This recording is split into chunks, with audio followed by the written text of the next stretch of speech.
chút ngun ro vang lai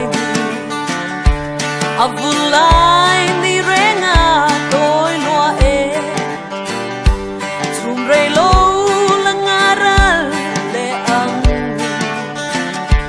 anh tin nghe man don le ina mi thalo te lo khan ma le lo na reng kan nei lo ki ma ya isiam tu chu se reng la su tin lo na pham kin su i muang he ko bel ma sona sang zel bia swal na tu humin a kwal ve ve di om dan tu chula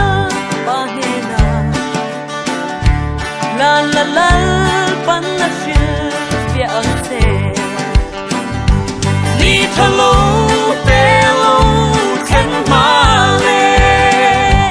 lom na reng kan nei lo ki ma ya isiam tu chu se reng la chu tin lom na phang kim chu i muang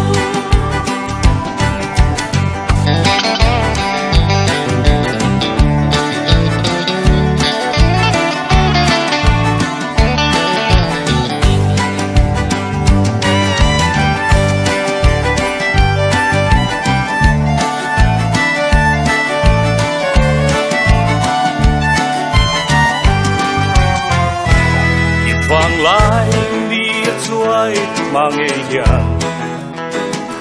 lau pana du ase hai su la amoi na le sat na song song hi asiam tu chulal pa an si ro nuwa chu malo gir ma le kha ar si enga tim ma hian isiam tu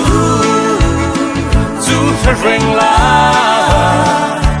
chu tin lom na pham kim chu